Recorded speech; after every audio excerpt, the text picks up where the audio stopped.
اگر سن 2024 کے اندر بھارت کے اندر ہندو راشٹر بنانے کی پرکریا اگر نہیں چالو ہو گیا تو آپ ہم کو کہیے گا، دیکھ لیجئے گا سن 2024 کے بعد میں پوری سازش رچی جا چکی. ہم کیا کر لیں گے؟ زیادہ زیادہ پروٹیسٹ کر لیں گے، لیکن پروٹیسٹ سے کیا ہوگا؟ کچھ نہیں ہوگا. 384 دن تک کسان بیٹھے رہے تو زیادہ بل کو واپس لیا گیا. ہم 103 دن تک بیٹھے رہے تو NRC CAA تو واپس ہوا ہی نہیں. ڈاکٹر بھیم راؤ امبیڈکر 5000 لوگوں کو لے کر جب وہ پہنچے گاندھی جی کے پاس کہ sir we want to convert my religion into the Islam, اسلام میں ہم لوگ داخل ہونا چاہتے، تو گاندھی جی نے کہا کہ کون سی برادری میں جاؤ گے؟ شیر آبادی میں جاؤ گے کہ انصاری میں جاؤ؟ دیکھیے کہاں کہ وہ تو الگ الگ ہوتے ہیں، ان کی مسجد الگ ہوتی ہے، ان کی الگ ہوتی ہے. پوروج نے کسی زمانے میں الگ الگ خرافاتی تنظیمیں بنائے، وہ نہیں بنانا چاہیے، لیکن ان کے اس طرح کے آرگنائزیشنز بنانے کی وجہ سے، خرافاتی عقیدہ پیدا کرنے کی وجہ سے 2 3 جگہوں میں لوگ بٹ گئے، اور 5000 لوگ جو ڈاکٹر بھیم راؤ امبیڈکر کے ساتھ آ رہے تھے اسلام قبول کرنے کے لیے، انہوں نے کہا کہ اچھا یہاں پر بھی تو 33 کروڑ بھگوان ہے، ایشور ہے، پرماتما ہے، ان سے تو ہم بچنے کے لیے نکل رہے تھے. دیکھ لیجئے آپ، آریہ سماج، جین، بدھسٹ، سکھ، یہ لوگ ہندو دھرم سے کیوں نکلے؟ صرف اسی وجہ سے نکلے کہ اس دھرم کی کوئی حقیقت نہیں، کیونکہ اس دھرم کے اندر میں 33 کروڑ خدا ہے. انہی چیز کو ان کے دماغ میں یہ چیز نہیں بیٹھی تو فوراً انہوں نے فیصلہ کیا کہ ہم کو ایک ایشور کے طرف جانا ہے. ہم کو یا تو ایک ایشور کو ماننا ہے یا ہم کو ایشور ماننا ہی نہیں.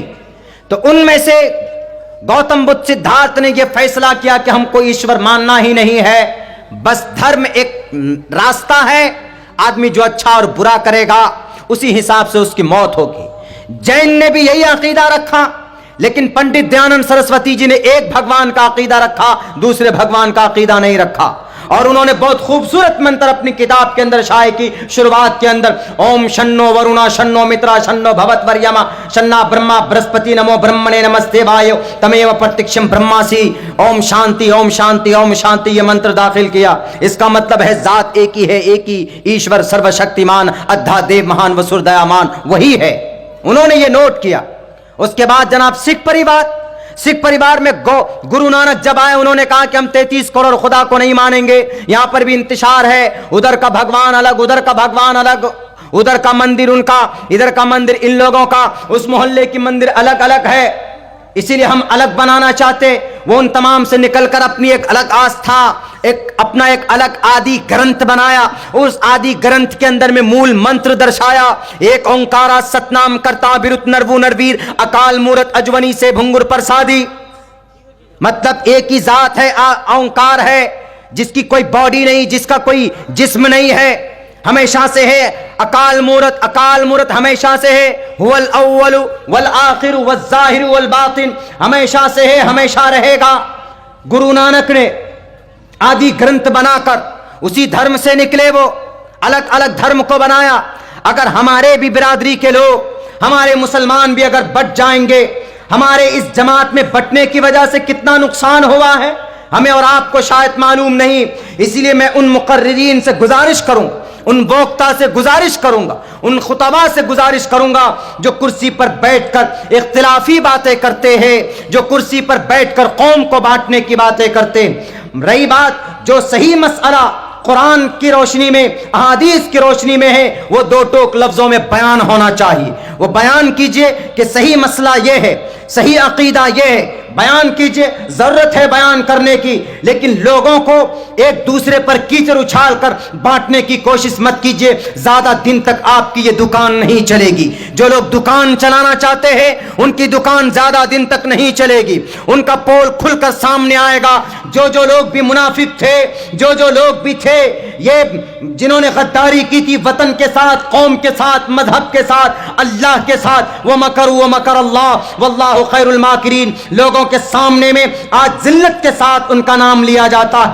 پوری قیامت تک ان کا نام ذلیل اور رسوا اور قوم کے ان ضمیر فروشوں میں نام لیا جائے گا جنہوں نے اپنے ذاتی فائدے کے لیے انہوں نے قوم کو دو پھاڑ کرنے کی پوری کوشش کی۔ میرے بھائیو، کلمے کی بنیاد پر قرآن کے عقیدے پر اپنے عقیدے کو لے آؤ۔ احادیث مبارکہ کے اندر اللہ تبارک و تعالیٰ نے آپ کے تمام مسائل بیان کیے۔ مت مانیے آپ عبداللہ سالم کی تقریر، مت مانیے آپ ہمارے شیخ صدر محترم اور شیخ توحید سلفی کی باتیں۔ اگر ان کی بات قرآن و حدیث سے میچ نہ کرتی ہو تو اٹھا کر پھینک دو گنگا ندی کے اندر۔ آپ کو سوال ہوتا ہے پوچھنے کا، ادنا صحابی حضرت عمر فاروق کے سامنے کھڑے ہو کر پوچھتے تھے تو آپ کیوں نہیں پوچھتے؟ آپ کو بھی پوچھنا چاہیے کہ عبداللہ سالم صاحب آپ ہمارے اس سوال کا جواب دیجئے۔ آپ سے میں سوال کرتا ہوں، نبی کا یہ فرمان، قرآن کا یہ فرمان، آپ کے بیان کے اندر میں یہ باتیں تضاد پائی جاتی، آپ سوال کیجئے، لیکن اس کو سوشل میڈیا میں ڈالنے سے پہلے اس کو پرکھیے، اس کو پوچھیے، اس کی تحقیق کیجئے، جب کھل کر سامنے آ جائے تب جا کر اس کو ایکسپلین کیجئے، لوگوں کے اندر اس کی نشر و اشاعت کی کوشش کی جائے، اس سے پہلے نہیں۔ ایسا رہا ہے صحابہ کرام کے زمانے میں، ایک موقع پر حضرت عباس رضی اللہ تعالی عنہ کی پورا واقعہ ہے کہ ان کے پرنالے کو عمر فاروق نے اٹھا کر پھینک دیا تھا، تو حضرت عباس نے مقدمہ دائر کر دیا قاضی کی عدالت میں۔ حضرت عمر فاروق بلائے جاتے، حضرت عمر فاروق سے پوچھا جاتا ہے کہ آپ نے ان کے پرنالے کو کیوں کھاڑ کر پھینکا؟ عمر فاروق نے کہا کہ پانی گرتا تھا مسجد نبوی میں۔ حضرت عباس نے کہا کہ اے جج صاحب، اے قاضی اسلام، جسٹس آف اسلام، میں نے کوئی ظلم زیادتی نہیں کی، یہ پرنالہ میرا آج کا نہیں ہے، محمد رسول اللہ نے بنایا تھا، اسی وقت سے ہے، ابو بکر صدیق نے ان کو نہیں ہٹایا، تو عمر فاروق نے کیوں ان کو ہٹا دیا؟ جب گواہ لے کر آئے، گواہ پیش کیا جاتا ہے تو عمر فاروق رضی اللہ تعالیٰ جھک جاتے ہیں اپنے فیصلے پر اور اپنی اس حرکت پر، شرمندگی ہوتی ہے، ان کو پچھتاوا ہوتا ہے، پھر فوراً جا کر کھڑے ہو کر اس پرنالے کو وہیں پر سیٹ کر دیتے۔ تو حق گوئی کی طاقت پیدا کریں، اگر جو بات حق ہے ان کو ایکسپٹ کیجئے، جو بات غلط ہے ان کو پوچھنے کی کوشش کیجئے، سوال کرنے کی کوشش کیجئے کہ مولانا عبداللہ صاحب آپ کی یہ بات غلط ہے، آپ کی یہ بات قرآن و حدیث کے خلاف ہے۔ اگر میں آتا ہوں آپ کے منچ میں، آپ کا نہیں، اسلام کا یہ منچ ہے، مجھ سے پوچھا پٹنہ کے اندر ایک بہت بڑے پروفیسر نے کہ مولانا عبداللہ صاحب آپ کون سے مسلمان ہیں؟ آپ کون سے مسلمان؟ آپ فلاں مکتب فکر سے ہیں کہ فلاں مکتب فکر سے؟ ہم نے کہا کہ میں اسلام مکتب فکر سے ہوں، میں مسلمان ہوں۔ انہوں نے کہا کہ ایسا نہیں ہو سکتا، آپ سے ڈیبیٹ جب ہی ہوگا جب آپ اپنے مکتب فکر کا، آپ اپنی تنظیم کا نام بتائیں۔ ہم نے کہا ہماری تنظیم کا نام اسلام۔ انہوں نے کہا کیوں؟ ہم نے کہا اللہ نے قرآن میں کہا ان الدین عند اللہ الاسلام۔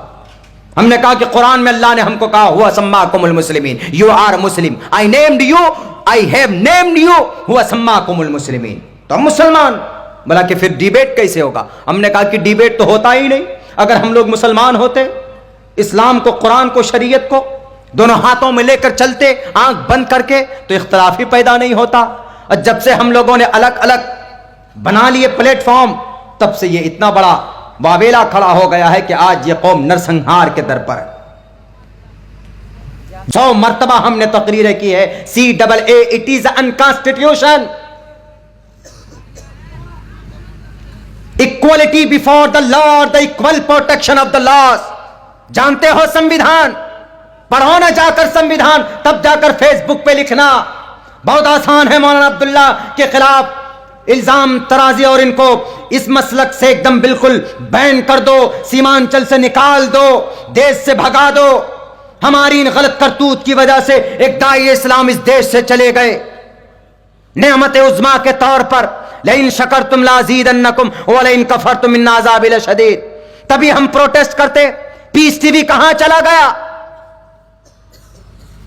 ڈیلی ہفتے میں ایک بار سننے کو ملتا تھا قرآن کی بات، توریت کے حوالے سے، زبور کے حوالے سے، اولڈ ٹیسٹامنٹ کے حوالے سے ہے کوئی بات کرنے والا؟ نہیں، ہم نے ان کا احترام ہی نہیں کیا، چھین لیا اللہ تبارک و تعالیٰ نے۔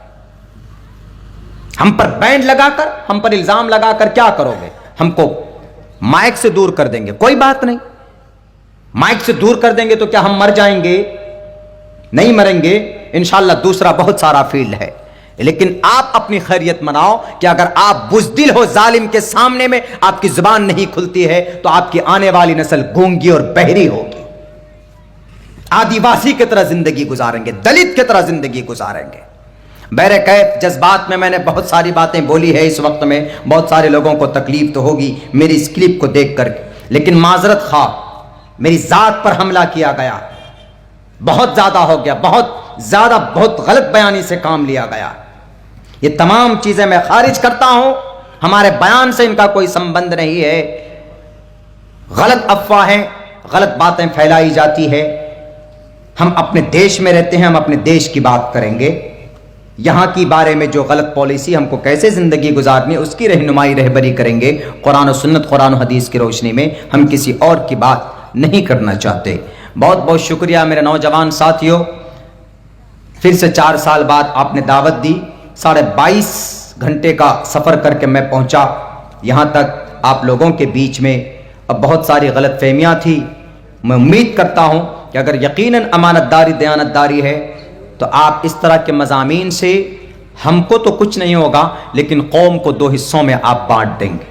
کچھ لوگ وہ ہیں جو ہیں مشفق ہیں، جو ہیں ہمارے فالوور ہیں، لیکن اس طرح کے بیانات اور اس طرح کے مضامین سے ان کے اندر تنفر پیدا ہو جاتا ہے تو قوم 2 حصوں میں بٹ جاتی، 2 حصوں میں قوم بٹ جائے گی تو پھر قوم کی یونٹی ختم ہو جائے گی، طاقت ختم ہو جائے گی۔ اللہ تبارک و تعالی صحیح سمجھ دے، کہنے سننے سے زیادہ عمل کی توفیق عطا فرمائے۔ بہت بہت شکریہ، جزاک اللہ۔ السلام علیکم ورحمۃ اللہ۔